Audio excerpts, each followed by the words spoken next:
இப்போ 3 அப்படின்னு பார்க்குறப்போ இவங்கலாம் தான் அந்த மத்தியமத்துல இருக்கவங்க. எனக்கு எல்லாம் தெரியும் அப்படிங்கிற அந்த தாட்ல இருக்கவங்க.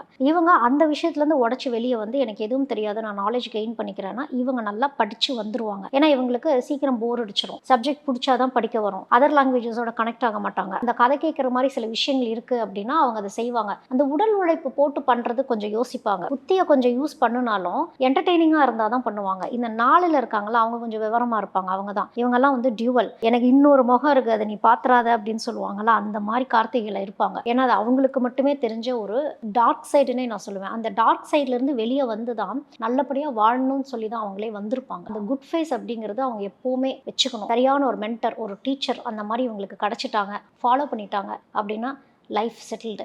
ஏன்னா இவங்க யார்ட்டயாவது டிபெண்ட் பண்ணி இருக்கணும். அதுக்காக பார்ட்னர்ஷிப்ல போய் ஒர்க் பண்ணுங்க நான் சொல்ல வரல. யாரோ ஒருத்தவங்களோட கைடன்ஸ்ல இவங்க இருந்துக்கிட்டாங்க. யாரோ ஒருத்தவங்க கேட்டுக்கிட்டே இருக்கணும். யாரோ ஒருத்தவங்க இவங்கள புஷ் பண்ணிட்டே இருக்கணும். இத பண்ணு, அத பண்ணு, உன்கிட்ட இந்த டேலண்ட் இருக்கு, இத செய்யின்னா செய்வாங்க. இல்லன்னு வச்சுக்கோங்களேன், அப்படி நின்றுவாங்க.